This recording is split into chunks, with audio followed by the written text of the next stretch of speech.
Ser Podcast. Las 8 de hoy por hoy en Ser Podcast.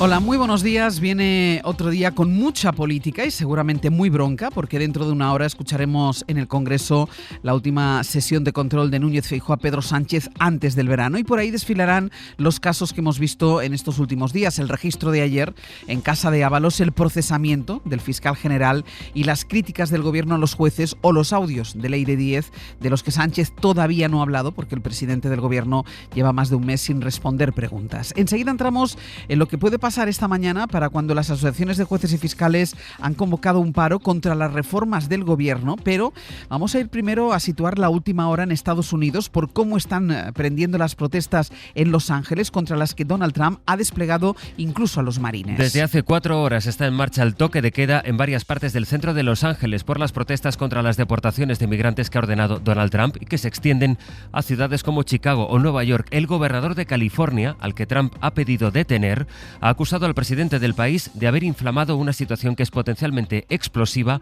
para acabar él provocando los disturbios. Sastre, buenos días. Buenos días, Barceló. Dice el gobernador que Trump está actuando como hicieron otros dictadores fallidos y que está empezando a destruir la democracia por California.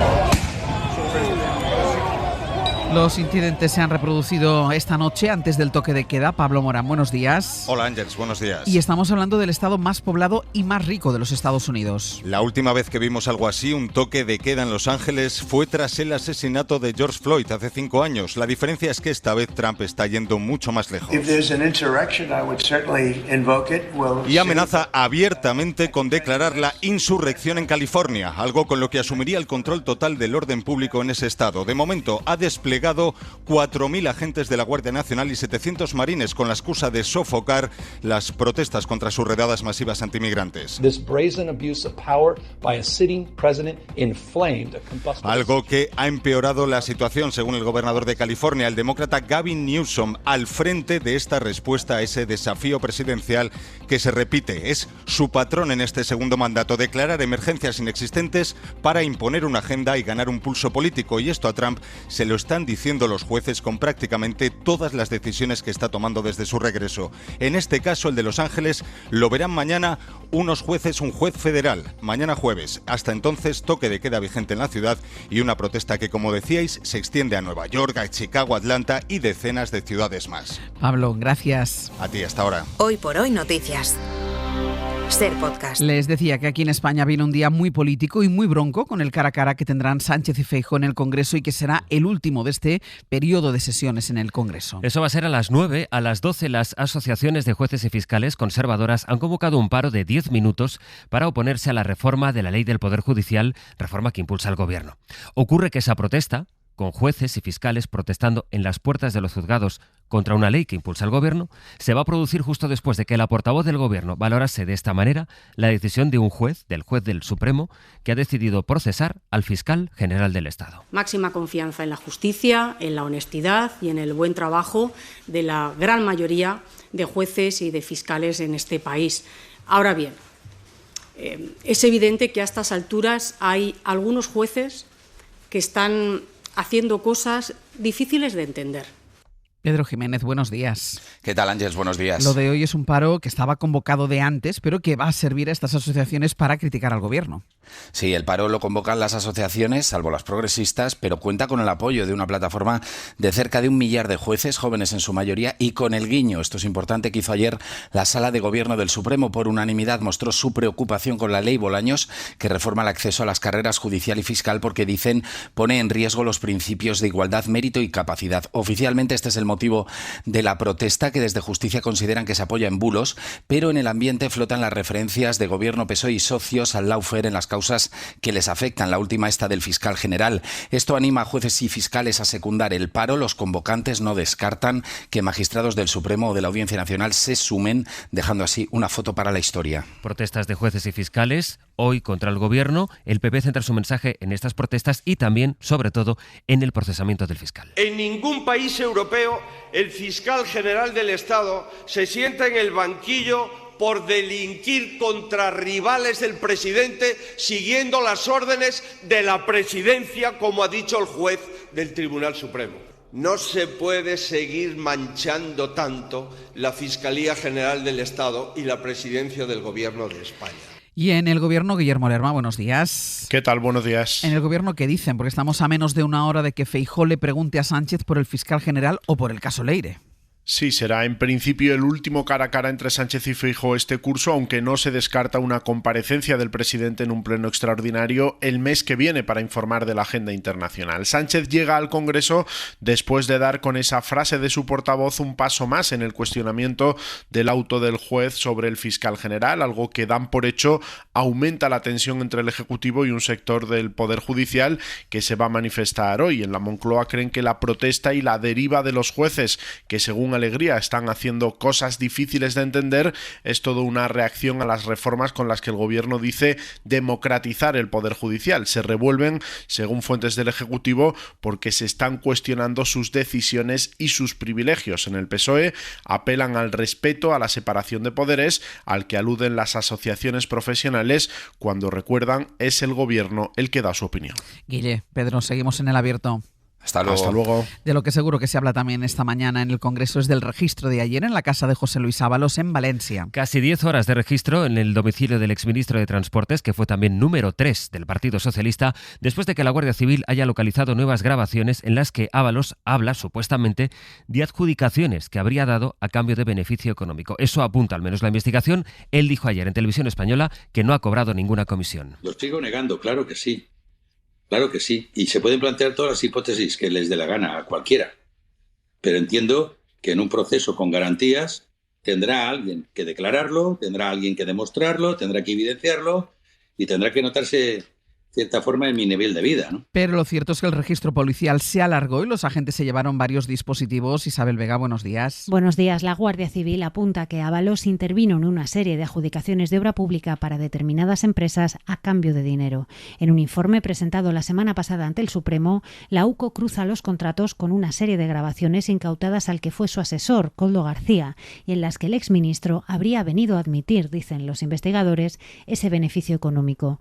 Esta es la razón por la que el juez del Supremo ordenó ayer una entrada y registro en casa de Ábalos. Se prolongó más de 9 horas y los agentes se llevaron dispositivos informáticos. Pero en paralelo había registros en empresas constructoras. Una de ellas, en Navarra, fue adjudicataria en enero de 2024 de la mayor obra pública concedida en la región en una década.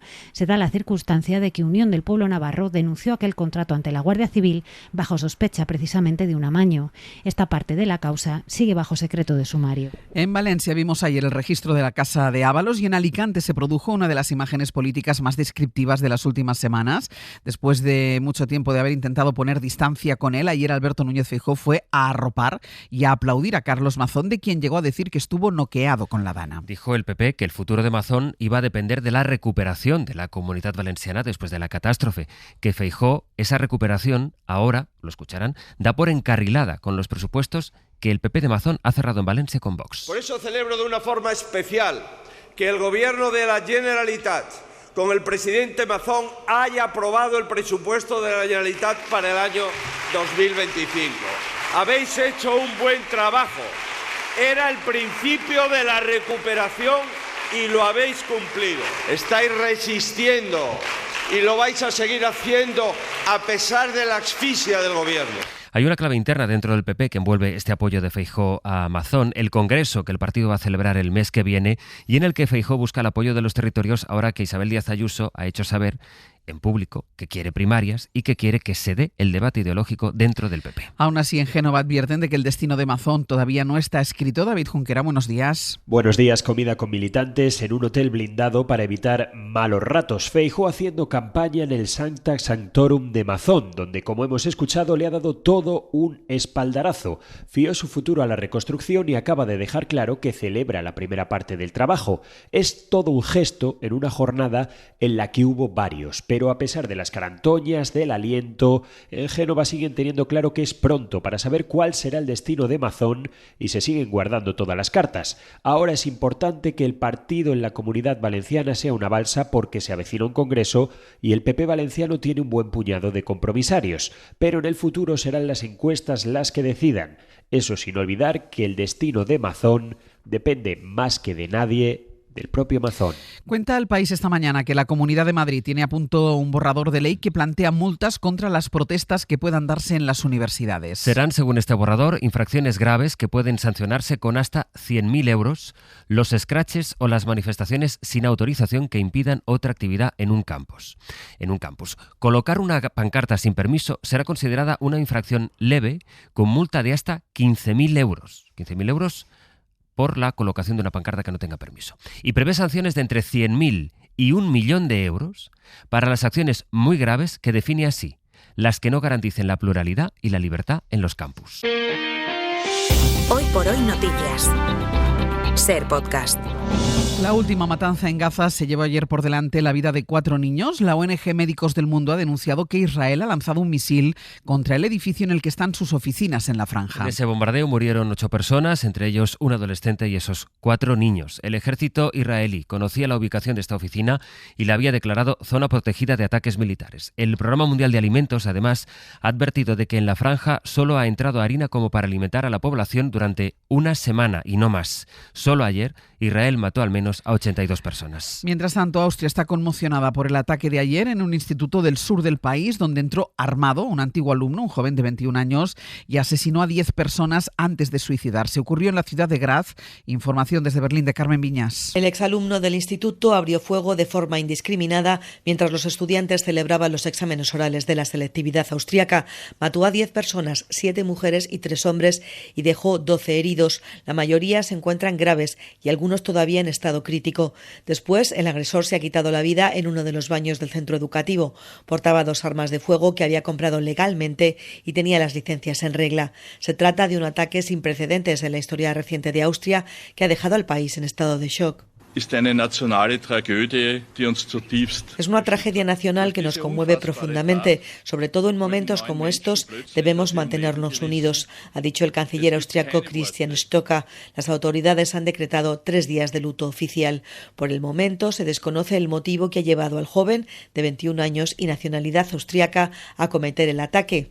Había abandonado el mismo instituto de Graz hacía un tiempo, pero sin graduarse. Justo ayer en Francia, un estudiante de 14 años mató a puñaladas a una vigilante de 31 que estaba registrando las mochilas en la entrada del instituto. Ocurrió en el noroeste de Francia. Ha habido varios ataques con cuchillos en centros escolares del país y por eso hay esos registros antes de entrar al centro. Anoche compareció en televisión el propio presidente de la República, Macron, que habló de una epidemia de armas entre los menores franceses. L'interdiction des réseaux sociaux pour les moins de 15 ans. Et on peut le faire.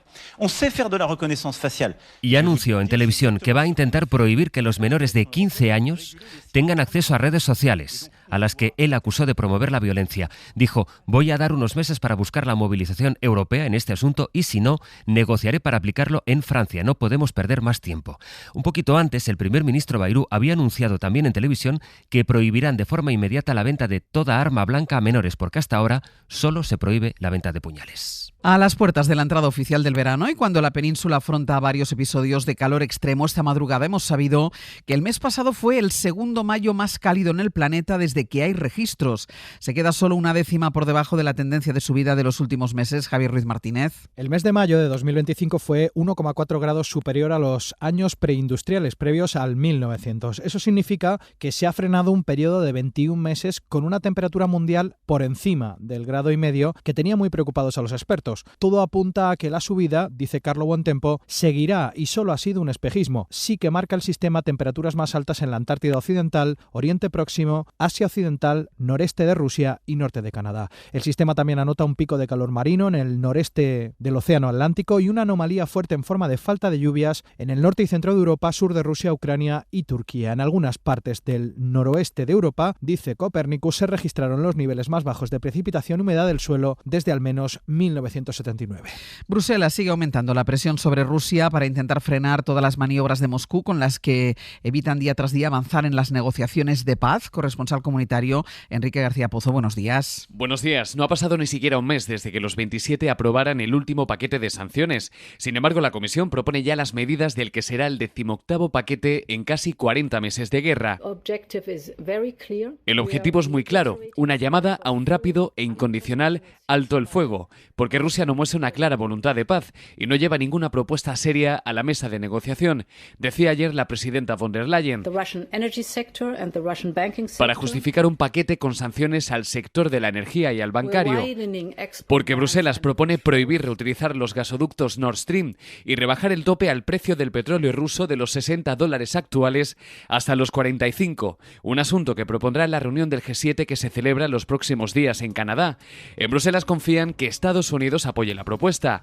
El paquete incluye aumentar la prohibición de transacciones a otros 22 bancos rusos o nuevas restricciones a productos industriales. La propuesta ahora tiene que contar con el visto bueno de los 27. Además, China y Estados Unidos han terminado una nueva ronda de negociación con un principio de acuerdo para reducir las tensiones comerciales entre las dos grandes potencias económicas del mundo. Y en Argentina, la noticia es Cristina Fernández de Kirchner. La Corte Suprema ha convertido en firme la condena a 6 años de prisión e inhabilitación de por vida para ejercer un cargo público. Ella reaccionaba así. No se confundan, son 3 monigotes que responden a mandos naturales muy por arriba de Contra eso. los jueces, la defensa ahora puede solicitar al juez que conceda a la exmandataria el beneficio de la prisión domiciliaria porque tiene más de 70 años. Y en 10 minutos el abierto. Hoy con Víctor Lapuente, Javier Aroca y Carlos Sánchez. Para no perderte ningún episodio, síguenos en la aplicación o la web de la SER, Podium Podcast o tu plataforma de audio favorita.